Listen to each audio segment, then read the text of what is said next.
This news report is brought to you by देसी swag Holland के शहर Amsterdam में पेश कर रहा है ईद बाजार।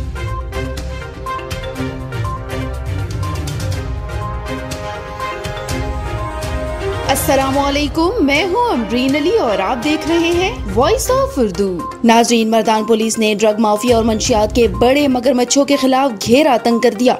मंशियात की रोकथाम के लिए मर्दान पुलिस की 50 रुकनी स्पेशल टीम तश्कील दे दी गई। अब इस स्पेशल टीम के जरिए बड़े मगरमच्छों पर हाथ डाला जाएगा। मजीद तफसील फजले हक की इस रिपोर्ट में। मर्दान पुलिस ने ड्रग माफिया और मंशियात के बड़े मगरमच्छों के खिलाफ घेरा तंग कर दिया। अब कोई नहीं बचेगा।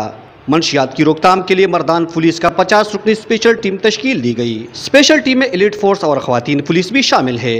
जदीद असलहा से लैस स्पेशल टीम को 3 मोबाइल गाड़ियां और 4 मोटरसाइकिल्स भी दी गई है। DPO मर्दान डॉक्टर जाहिदुल्लाह ने कहा कि स्पेशल टीम जिला भर में मंशियात पेशों के खिलाफ क्रैकडाउन करेगी।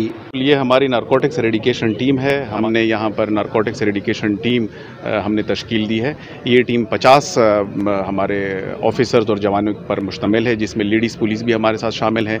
3 इनको नई और जदीद इनके साथ असला है, नई मोबाइलें हैं, मोटरसाइकिल्स हैं इनके साथ। और काम इनका ये है कि इन्होंने नारकोटिक्स के ख़िलाफ़ और ख़ास तौर पर आइस के ख़िलाफ़ इन्होंने कार्रवाइयाँ करनी है। इंटेलिजेंस के इदारे हैं, उनसे भी हमने इसमें इनपुट लिया है और उन टारगेट्स के ऊपर जो ज़िला भर में उनके टारगेट्स हैं उनके ऊपर कार्रवाइयाँ इंशाल्लाह आज से शुरू कर दी जाएंगी। DPO मर्दान ने मजीद कहा कि स्पेशल टीम के जरिए बड़े मगरमच्छों पर हाथ डाला जाएगा। रिकवरी के बाद अच्छी तफ्तीश और फॉलोअप भी किया जाएगा। फजले हक, वॉइस ऑफ उर्दू, मर्दान।